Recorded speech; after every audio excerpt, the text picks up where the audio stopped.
What is up guys? Magandang umaga, magandang tanghali, magandang gabi, Luzon, Visayas, Mindanao at sa mga kababayan nating OFW.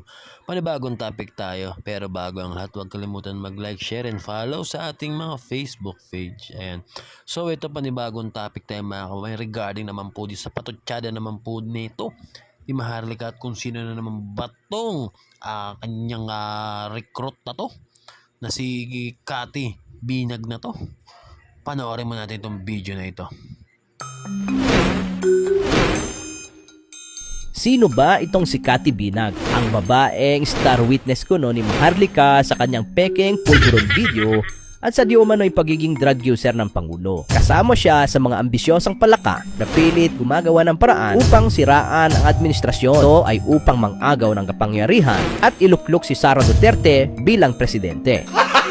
Sa mga hindi nakakakilala kay Cathy Binag, ay siya po ay dating kabit at laruan bilang parausan ng negosyanteng si Tony Boy Florendo. Siya rin ang dahilan kung bakit itong si Tony Boy Florendo at ang kanyang best friend na si Pantaleon Alvarez ay naging mortal enemies dahil sa tinaguriang War of the Kabits sa lalawigan ng Davao del Norte. Binastos kasi niya ang kabit din at kinakasama ni Pantaleon Alvarez na si Jennifer Vicencio sa isang pagtitipon. Ang dahilan, BFF ni Cathy Binag ang urig na asawa ni Alvarez na si Emily Alvarez. Dahil dito ay nagalit si Alvarez kay Cathy Binag na kinampihan naman ni Tony Boy. Ito ang naging mitsa kung bakit naging mortal na magkaaway si Tony Boy at si Alvarez hanggang magsalpukan sila sa politika. Yan ang background ni Cathy Binag. Ano naman ang dahilan ni Cathy Binag? At ngayon ay bigla siyang nasangkot sa fake news queen na si Maharlika at bakit nagpapagamit siya sa mga Duterte para siraan si BBM. Ito ang sagot niya. Ibinasura na kasi siya ni Tony Boy na tinaguriang Banana King dahil siya ang nagmamay-ari ng pinakamalaking banana plantation sa Pilipinas.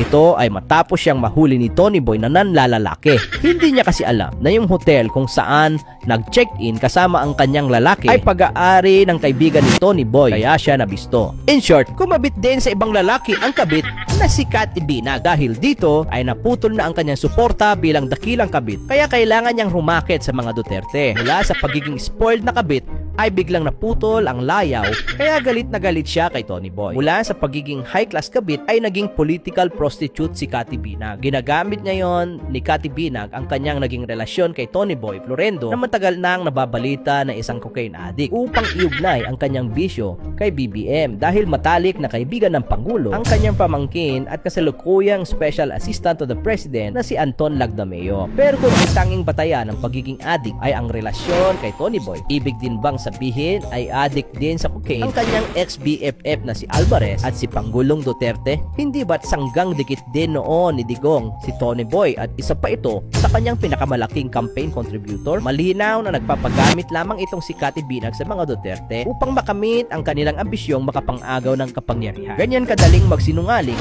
ang isang dakilang kabit na sanay magbenta ng kipay sa mga matatandang hukluban.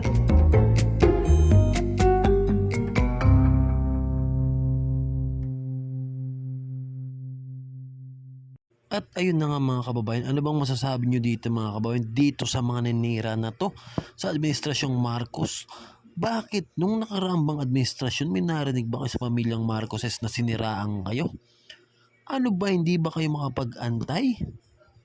Malapit na eleksyon, di ba kayo makapag-antay? Atat na atat kayo mga pwesto kaya lahat ng paninira ginagawa nyo?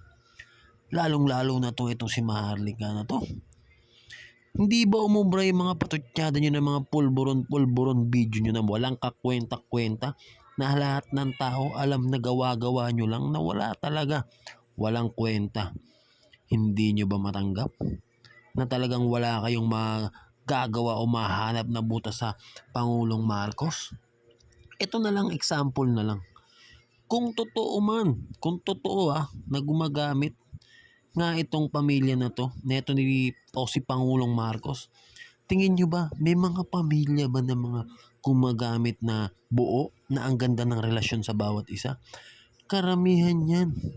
Watak-watak, magkakaaway. Pero napakagandang pamilya ng Pangulong Marcos. Bakit pilit nyo sisiraan, pilit nyo binababa, pero hindi kayo magtagumpay? Bakit? Kasi pinapakita ng administrasyong Marcos kung paano sila gumalaw, paano sila tumulong sa mamayang Pilipino o sa taong bayan. Nakikita nyo naman yung mga gawa nila. Kahit may kalamidad yan, kahit sa Davao pa yan, kahit sa Tawi-Tawi pa yan, makikita nyo ang galaw o tulong ng Administrasyong Marcos at ng mga kasamahan na tumutulong sa mamayang Pilipino. Kayo naman mga naninira, wala na kayong magawa. Hanggang dyan na lang kayo.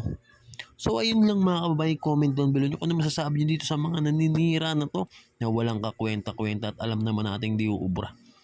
Nakaka-high blood ah. Comment down below nyo mga kababayan, and maraming salamat sa inyo. God bless us all. Thank you.